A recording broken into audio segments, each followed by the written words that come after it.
Gostava só de mencionar, fazer referência a uma coisa que a doutora disse, que temos que verificar se a posição do instrumento está adequada ao músico.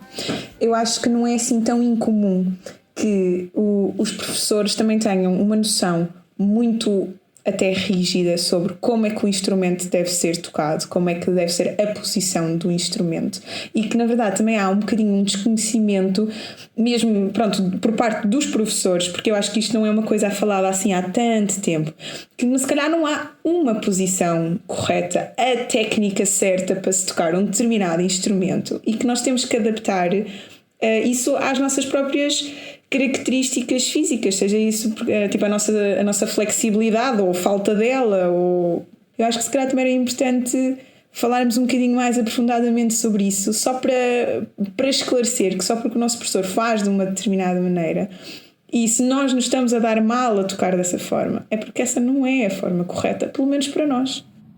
Muito bem, eu ia precisamente falar disso agora aqui também na questão preventiva. Isso vai ficar aqui num ponto importante e num aspecto também preventivo de cuidados que nós já fomos falando de uma forma um pouco indireta, mas que é fundamental, talvez das coisas mais importantes, que é a questão da postura.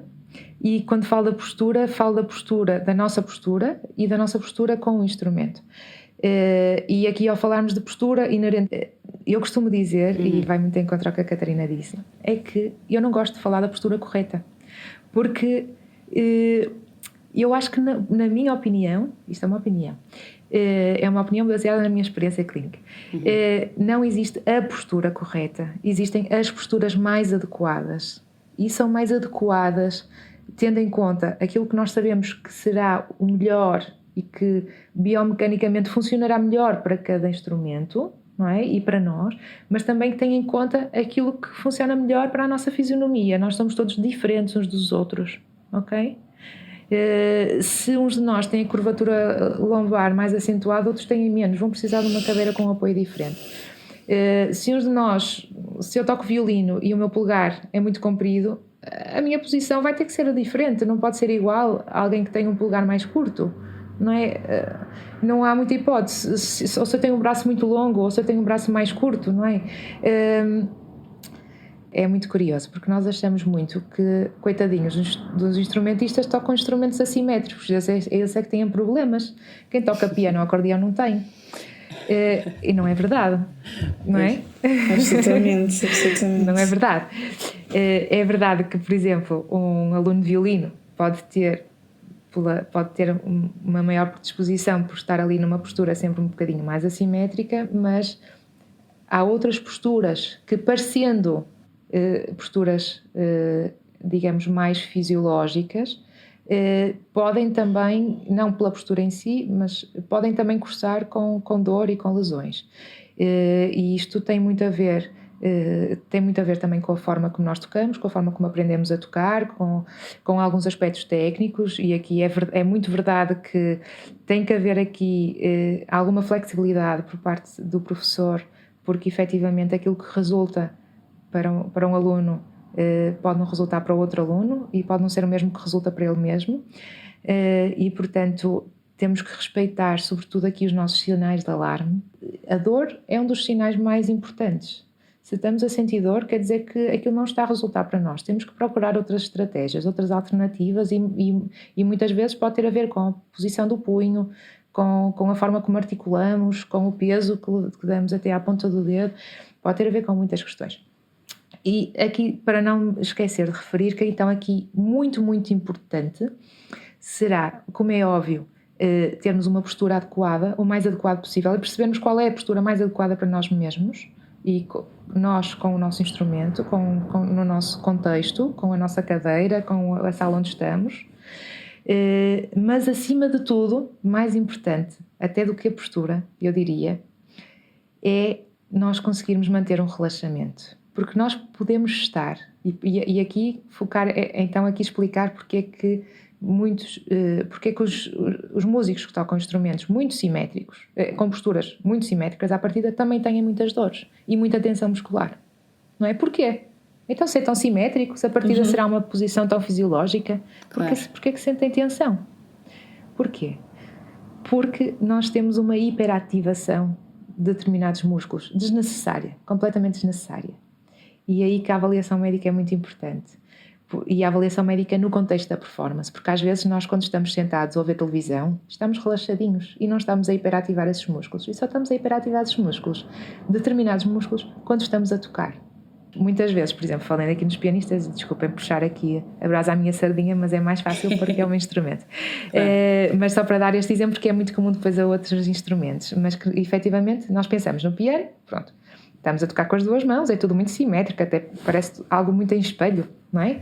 Maior simetria era difícil, não é? Certo. E, portanto, o que acontece muitas vezes é muito, muito frequente os pianistas terem dores aqui na região cervical, que se estende até aos ombros, portanto, com tensão muscular muito exacerbada. E eu não quero dizer contraturas, muitas vezes não são, então as tais contraturas são já uma dor miofascial, na maior parte das vezes, mas que surge inicialmente com uma contratura muscular muito exacerbada aqui na região do trapézio e outros músculos. E isto, muitas vezes nós conseguimos mesmo ver nos nossos alunos que eles têm os ombros completamente cá para cima, quase a chegar às orelhas. E nós conseguimos muitas vezes isso ver e detecta-se facilmente, mas é aqui o que eu queria chegar. Às vezes nós estamos com os ombros numa posição aparentemente normal, estamos com uma postura aparentemente o mais correta possível, o mais adequada possível, mas os nossos músculos estão ali em hiperatividade e estamos ali a contraí-los, estão tensos. Muitas vezes é isso que acontece nos nossos alunos. Nós insistimos tanto que eles têm uma postura correta, que eles depois começam ali a contrair os músculos todos para se manterem naquela postura e têm uma rigidez brutal e uma falta de flexibilidade brutal. E nós, quando estamos a tocar, nós não devemos ter uma postura estática, por isso é que não existe a postura correta, não é? Nós temos uma postura que deverá ser dinâmica, nem que sejam micro-oscilações à volta do nosso centro de massa.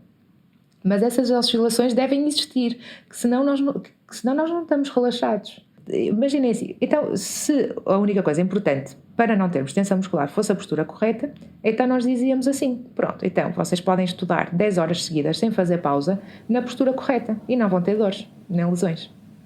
Claro. Pois. Não é? Isso não acontece. Porquê? Porque os músculos entram em fadiga. Nós, para conseguirmos manter essa postura, nós vamos precisar da ativação de alguns músculos, os músculos mais posturais, e esses devem estar bem trabalhados. E vamos precisar que outros músculos acessórios estejam relaxados. O problema é que nós muitas vezes fazemos o contrário. Nós ativamos os músculos que não devíamos e, para manter aquela postura, estamos ali a criar essa tensão muscular e começamos a criar desequilíbrios musculares brutais. E, portanto, é importante a postura adequada, mas é importante também que não mantermos essa postura por períodos prolongados. Okay. E é importante nós interrompermos esses períodos. Daí vamos voltar ao que começamos no início desta conversa. Períodos curtos de estudo são fundamentais por causa disso. Okay. Porque nós vamos, nessas pausas, nós devemos mudar a nossa postura, devemos mover, devemos alongar, devemos fazer exercício e portanto, isto vai ser fundamental para eliminarmos essa sobrecarga sobre os músculos e para informarmos o cérebro, bem, para de dar essas informações e de criar tensão aqui nos meus ombros, nas minhas costas, porque eu quero estar relaxado. Yeah. E a seguir já vamos começar um novo período de estudo, muito mais relaxados, e vamos conseguir então ter um som melhor, que os dedos funcionem com uma maior coordenação, maior velocidade, muito mais relaxado. Okay. Se necessário até, durante o período de estudo, dançar enquanto tocamos, se tivermos um instrumento que o permita, no sentido de promover o movimento. O movimento é muito importante no nosso corpo. E depois há aqui outra estratégia que também ajuda muito, que é a prática mental. Eu costumo contar muitas vezes esta história porque acho que ajuda as pessoas a perceberem a importância da prática mental. Eu cheguei a preparar um concerto com uma orquestra, em parte, na biblioteca da Faculdade de Medicina, e não tinha lá nenhum piano. Okay. E como é que eu fiz? Eu tinha as partituras ao meu lado, tinha os livros de medicina, eu andava sempre com as partituras ao meu lado. E então, quando tinha um intervalinho, pegava na partitura, tinha um concerto de Chopin, para piano e orquestra, e pegava na partitura e fazia o meu estudo, olhar para a partitura. E há aqui muitas variantes que nós podemos fazer no que se refere à prática mental. A prática mental pode ir desde a preparação do concerto, não é? A questão do relaxamento, etc. Mas também a prática mental nós podemos usar na preparação das nossas obras. desde olharmos para a partitura, tentarmos imaginar a música, não é? Cantarmos, tentamos imaginar o fraseio, como é que nós queremos construir aquela frase, como é que nós queremos construir a obra no seu todo. Às vezes até em termos de dedilhação faz mais sentido, às vezes ajuda nós olharmos mais para a partitura do que tentarmos andar ali a fazer repetidas vezes, porque pelo menos isto é a minha experiência. Portanto, há muita coisa que nós podemos fazer em termos de prática mental e programas de prática mental muito progressivos e que ajudam imenso a poupar o tempo em que nós estamos com o instrumento a causar a tal sobrecarga, porque há muito trabalho que é possível irmos fazendo fora, sem o instrumento, claro. E que depois nos ajuda muito quando vamos para o instrumento, já temos ali muito trabalho adiantado e depois é mais trabalhar alguns aspectos mais técnicos e depois outros, e passamos ali, poupamos muito tempo. Portanto, é aqui esta estratégia que eu aconselho muito a fazerem, também, em questão da prática mental. Também o estudo depois será muito mais focado, porque se nós já tivermos uma ideia muito clara do que é que andamos à procura, não é? Não vamos andar ali N tempo a experimentar. Agora foi mais assim, agora foi mais assado. Não, tipo, já sabemos o que é que vamos à procura e, portanto, todos os nossos esforços vão nesse sentido. E já criamos uma imagem, não só uma imagem sonora, mental, se é que isto faz sentido, sim. Daquilo que nós estamos à procura e, portanto, muito mais rapidamente os nossos músculos vão concretizar isso. E até para a memorização. Será mais fácil. Até para a memorização, exatamente, isso mesmo. E porque nos ajuda muito a desconstruir, não é, as obras, e eu acho que é ao desconstruirmos que nós conseguimos montar. Não é? É aquela coisa simples que nós dizemos aos alunos, não é? Damos uma obra, agora não vamos, por maior facilidade que tenha de leitura, não vai estudar a obra a tocá-la, não é? Desde o início do estudo até ao final do estudo, a tocá-la do início ao fim. Claro. Não é? Temos que desmontá-la, não é? Temos que estudar, temos que perceber o contexto, temos que perceber as vozes, temos que perceber a harmonia, temos que perceber isto tudo, não é?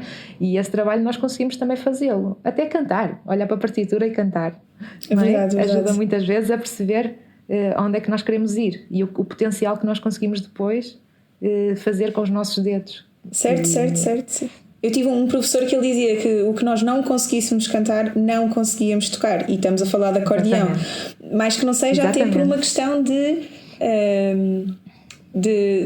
também do próprio tempo de chegada a cada nota, porque às vezes nós queremos tocar muito mais rápido que aquilo que nós conseguimos processar aquela informação, e se nós cantarmos temos noções muito mais claras da direção das coisas, os movimentos que vamos ter que fazer para executar aquela passagem, faz muita diferença.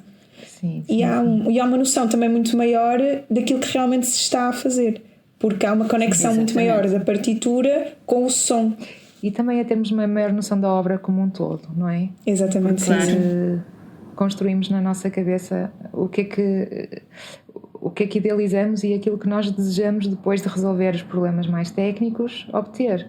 Não é? É muito mais fácil depois até de resolver esses problemas técnicos se nós percebemos onde é que queremos chegar. Exato. E portanto, são aqui apenas algumas dicas, mas que eu acho fundamentais e que têm a ver, portanto, resumindo muito com as nossas condições ambientais, a forma, o ambiente onde nós estudamos e as condições que nós temos, perceber o instrumento que nós tocamos, as características de cada instrumento, as exigências que esse instrumento tem em termos do ponto de vista biomecânico e a forma como nós conseguimos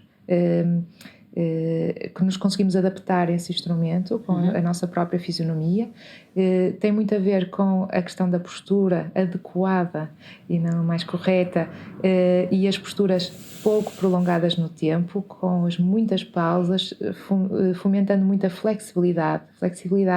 No músico, eu costumo dizer, os músicos têm características fantásticas e desenvolvem ao longo do seu percurso características fantásticas que são fundamentais para sermos músicos profissionais, que é a perseverança, a questão sermos perfeccionistas, não perfeccionistas,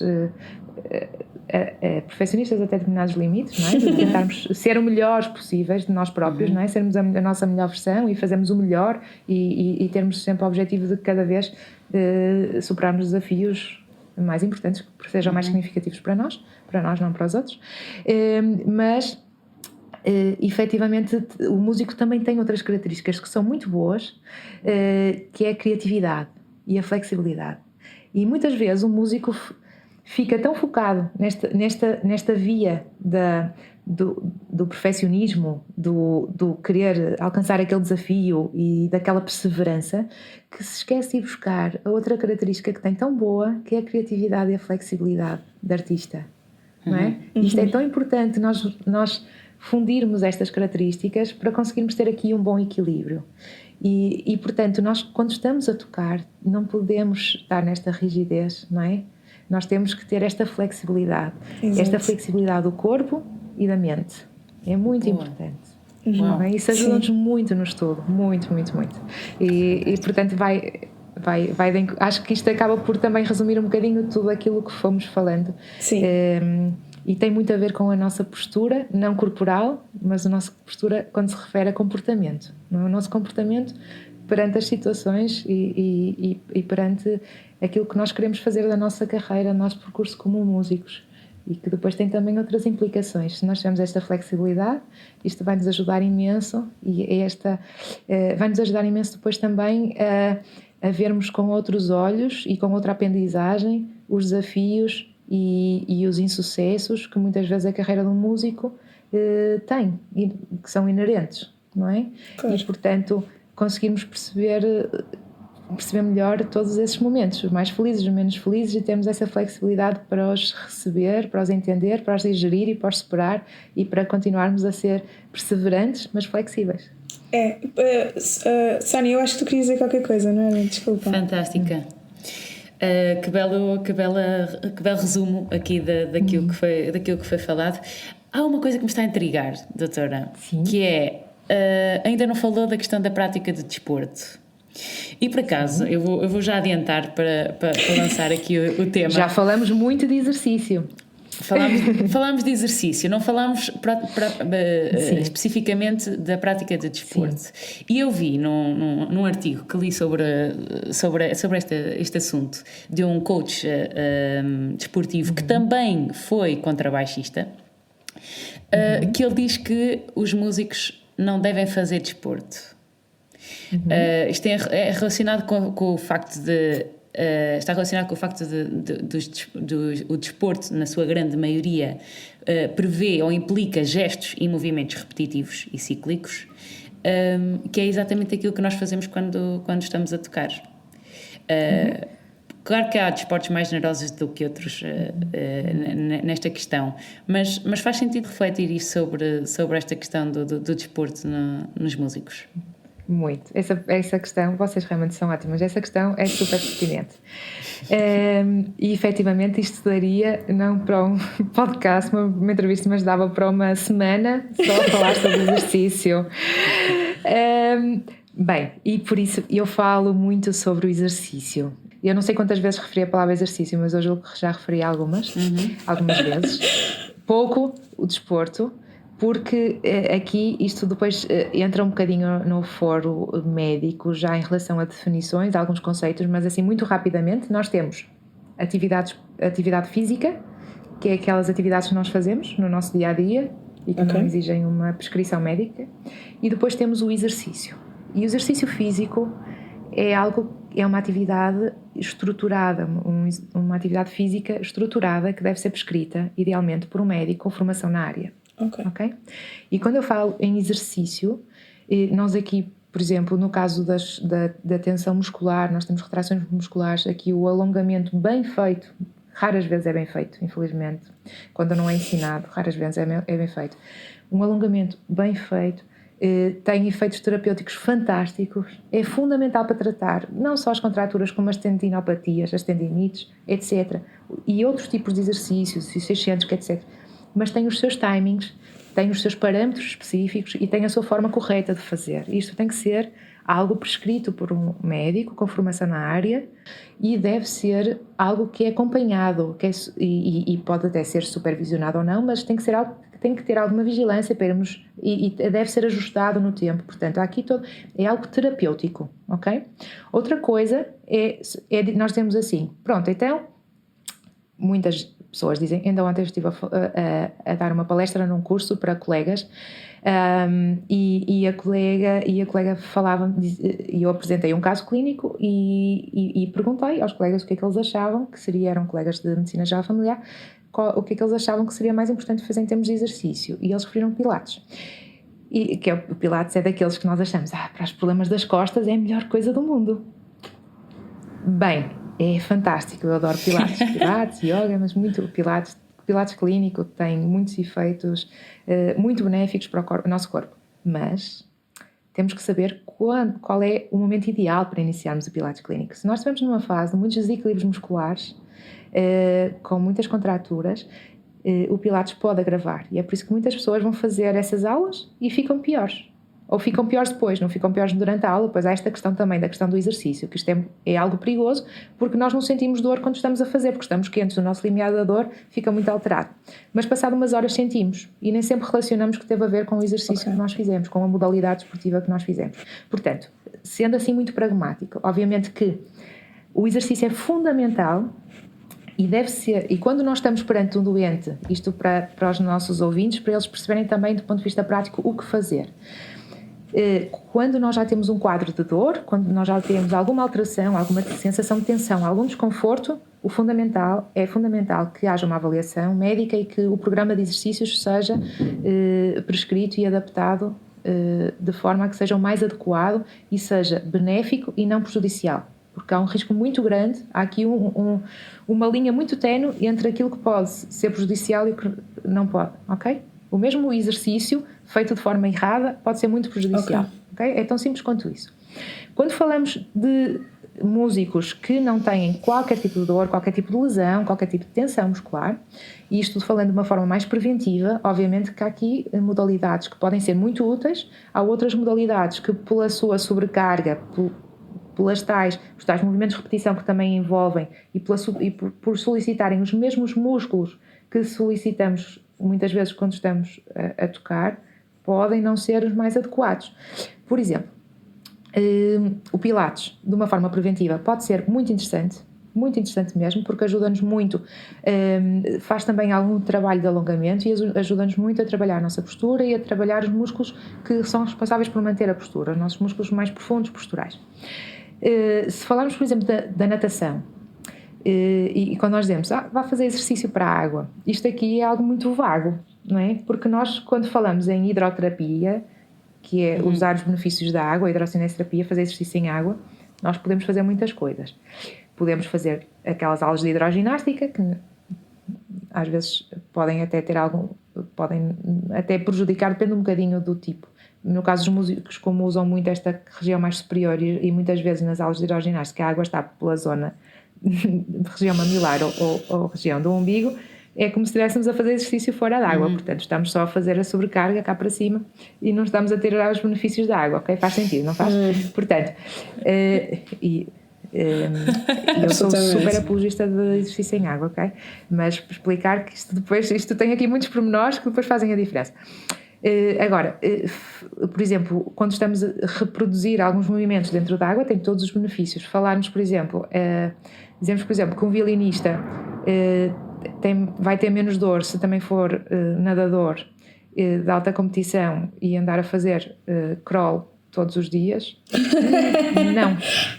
Porque está constantemente a fazer este tipo de movimento e a sobrecarregar precisamente as mesmas estruturas ou estruturas parecidas que sobrecarrega quando está na prática do seu instrumento, ou estruturas que podem estar lesadas nesse contexto. E, portanto, há modalidades que podem não ter vantagem e que podem, de certa forma, prejudicar. Por exemplo, o nadar de costas, de uma forma preventiva, até ajuda a reforçar os músculos todos que estabilizam o ráquis, os extensores do ráquis. O nadar, por exemplo, de bruços ou crawl, pode, numa pessoa que já tem alguma predisposição para ter problemas do ombro, pode agravar. Os nadadores têm muitas patologias ao nível do ombro. E depois, daqui, poderíamos especificar todas as modalidades esportivas. Daí que eu acho que não podemos desaconselhar de todo, como é óbvio, não faz qualquer sentido. Eu sou muito apologista, aliás, a minha especialização também é medicina esportiva e eu sou muito apologista de exercício, prescrevo exercício e ensino a fazer exercício na minha consulta. É muito importante. Agora, uma coisa é fazermos um exercício acompanhado e prescrito, outra coisa é simplesmente dizermos agora vai fazer aquela modalidade. Pronto, funciona quando estamos num caráter mais preventivo e, acima de tudo, mais preventivo, devemos fazer as modalidades que mais nos dão prazer, ok? Ok. Se realmente gostamos muito de nadar, é isso que devemos fazer, ok? Porque é como na música, ok? Nós não vamos deixar de tocar um instrumento para tocar outro porque temos uma mão melhor para aquele instrumento, mas o instrumento que gostávamos de tocar mais era aquele que se calhar que para o nosso corpo parece não ser tão bom, ou outro tipo de coisas, não é? Pronto, nós temos que fazer aquilo que gostamos, sempre, na vida, em tudo. E portanto, se gostamos de determinada modalidade, é essa que idealmente devemos fazer. Obviamente pode haver algumas exceções em que isso seja menos recomendado. As caminhadas, sei lá, por exemplo, há aqui muita coisa que podemos fazer e que é muito importante de forma preventiva e que nos ajuda muito à nossa homeostasia, a estarmos bem. Ajuda muito, o exercício tem aqui, e a atividade física tem efeitos muito benéficos também no nosso bem-estar, não é? Na nossa qualidade do sono. Ajuda-nos a libertar endorfinas, são hormonas da felicidade, aquelas hormonas que nos fazem sentir bem. E, portanto, há aqui muitas vantagens em fazer exercício. Temos sempre que ter estes cuidados e temos que ter estes conhecimentos. Portanto, nem nunca, nem sempre, nem tudo, nem nada. Portanto, é sabermos perceber e, acima de tudo, aquela questão do equilíbrio e reconhecermos sinais de alarme. Se começamos a sentir dor é porque se calhar aquilo está a ser prejudicial, então temos que avaliar e não insistir. Sim. Pensar, mas isto vai passar, mas afinal já dormi esta noite de sono e já passou. Não, está bem? E depois as coisas tornam-se recorrentes. Eu tenho duas questõezinhas. Uma é quando a doutora fala sempre na dor, não tem que ser sequer uma dor permanente, certo? Pode ser uma dor, uma pequena dor, pronto. Sim. E às vezes nem é só a questão da dor, há outros sintomas que também surgem e outros sinais, porque nem todas as lesões de um músico se manifestam como dor. Pois. Nós falamos, por exemplo, da distonia focal. Na distonia focal não há dor, numa fase inicial. Numa fase posterior até pode surgir por outros problemas que surgem depois secundariamente.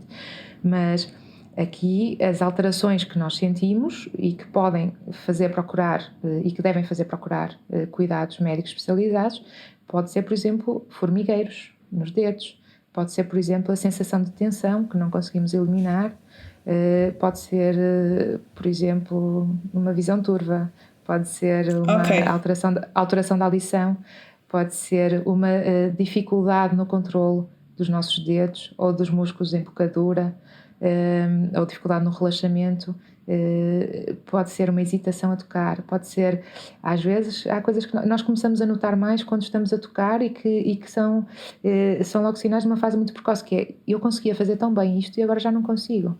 Porquê? Ok, sim.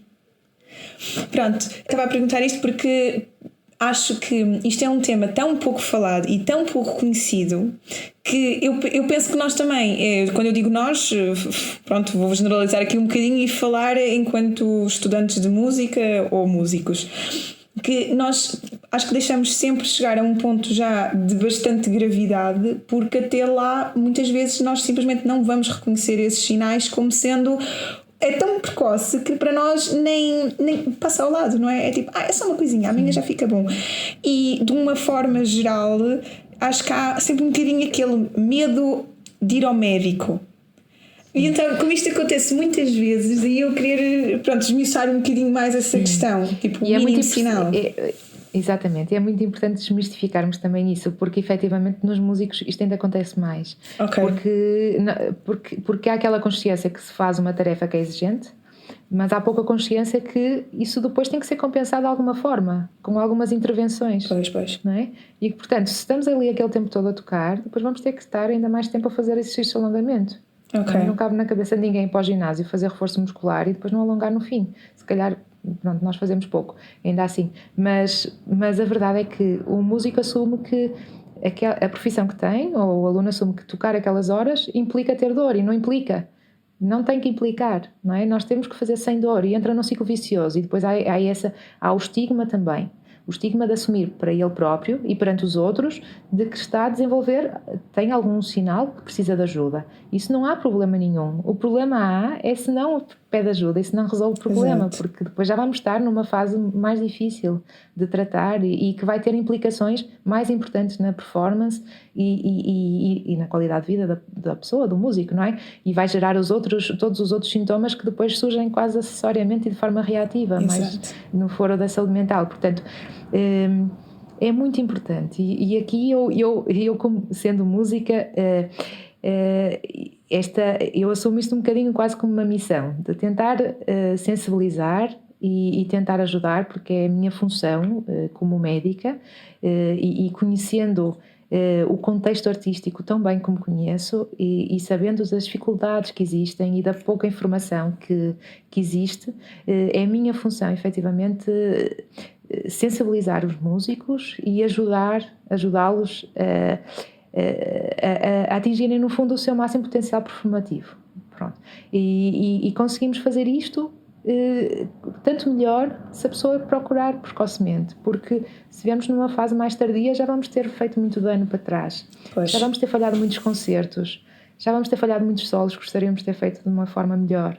E portanto é muito importante nós trabalharmos quase em equipa, não é? Percebermos há um problema, vamos pedir ajuda, vamos resolver esse problema e vamos adquirir ferramentas para sermos ainda melhores em termos de saúde, ainda melhores em termos performativos, ainda melhores em tudo, até na nossa relação com os outros. Nós, quando estamos mal, estamos mal em tudo, não é? Quando estamos mal de saúde, isto tem implicações muito grandes na nossa relação connosco próprios, na nossa relação com os outros, na nossa integração nos nossos grupos de trabalho, nas escolas, nas orquestras, e portanto há aqui há um impacto muito grande em múltiplos contextos, múltiplos domínios e portanto a saúde é fundamental. E nós seremos melhores músicos não porque estamos ali horas e horas e temos que superar aqueles objetivos e estamos ali demasiado focados, mas temos que perceber que se conseguirmos no momento certo fazer aquela pausa, procurar ajuda e ganhar ferramentas, vamos conseguir chegar muito mais rápido àquele objetivo. e vamos conseguir atingir muitos outros objetivos futuramente. Ok? Porque Exatamente. é o grande problema.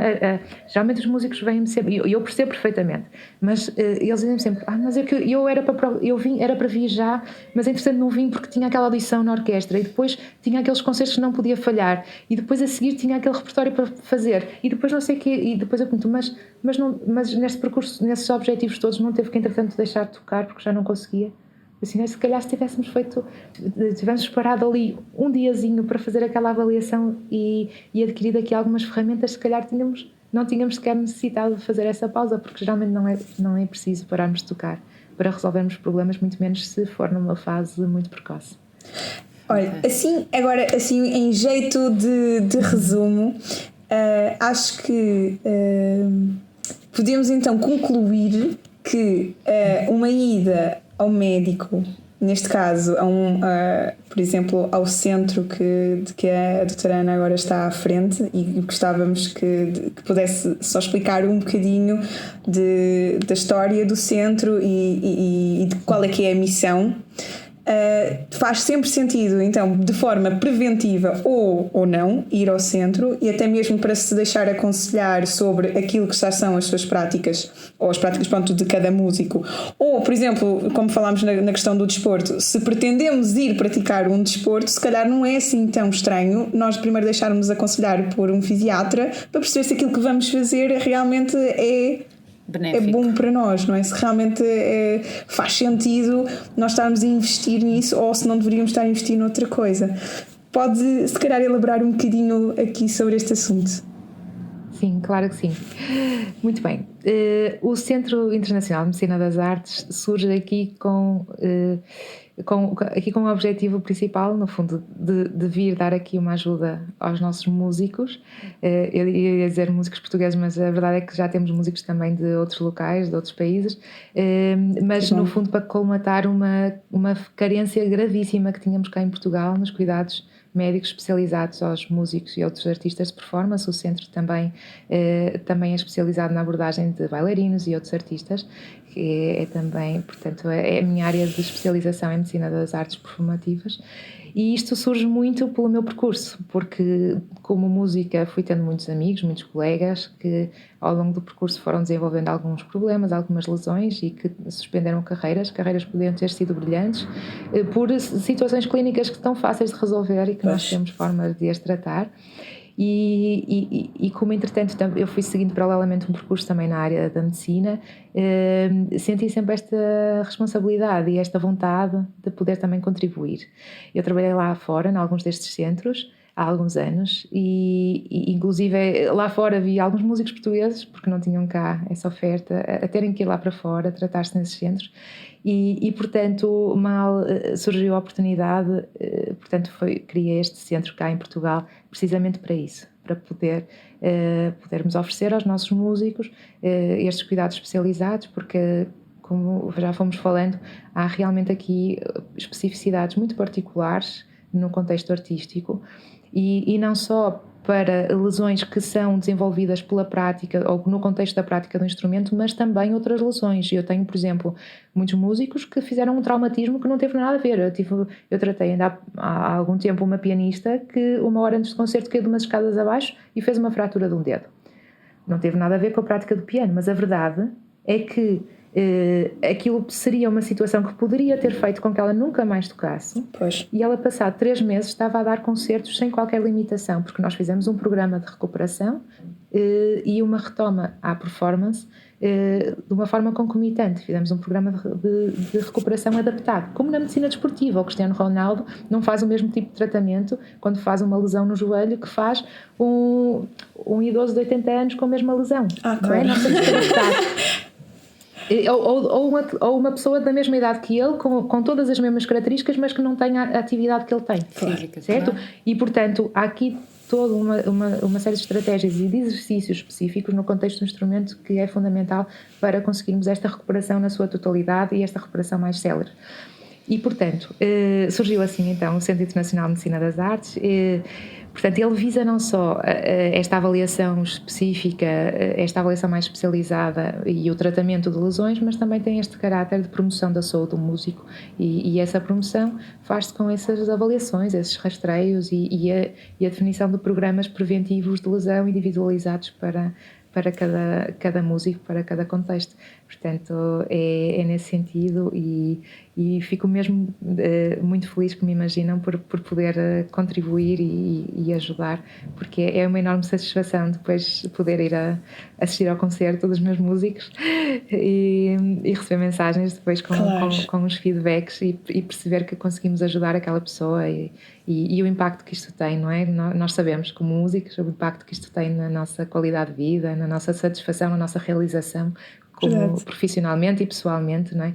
E portanto, é isso que eu procuro a cada dia e por isso é que eu gosto muito também da área de investigação, porque ainda há muita coisa para nós fazer, para nós descobrirmos, para nós investigarmos, para nós melhorarmos e acredito que as nossas práticas nesta área vão sendo mutáveis ao longo do tempo, vão sendo aprimoradas e espero daqui a 10 anos estar a ser ainda melhor médica que sou agora portanto o objetivo do centro é muito isso, é ajudar. E nós agradecemos imenso a sua presença no nosso podcast, foi um prazer enorme poder falar consigo e trazer estes conteúdos tão importantes aos nossos SMIs, não é? Sem dúvida, é um privilégio para nós as duas, que estamos a ouvir isto em primeira mão, e para os nossos amigos que vão ouvir.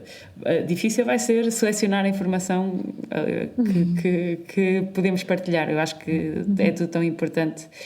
Muito obrigada. Esperamos que realmente continue com esses objetivos super focados no desenvolvimento da medicina musical e da medicina das artes no geral. E sobretudo que esta conversa sirva para uma reflexão profunda sobre estes temas tão importantes e de algum modo que possamos nos próximos anos ver a medicina mais próxima do nosso percurso artístico, do nosso percurso formativo ainda, académico, de modo a que este tipo de temas não seja só tratado em conversas de corredor como é habitual E é isto, não é? Terminamos. Obrigada, doutora Ana, Muito uma bem, vez mais. não. Obrigada, muito obrigada. Eu disse-vos que isto estava panos para mangas. É verdade.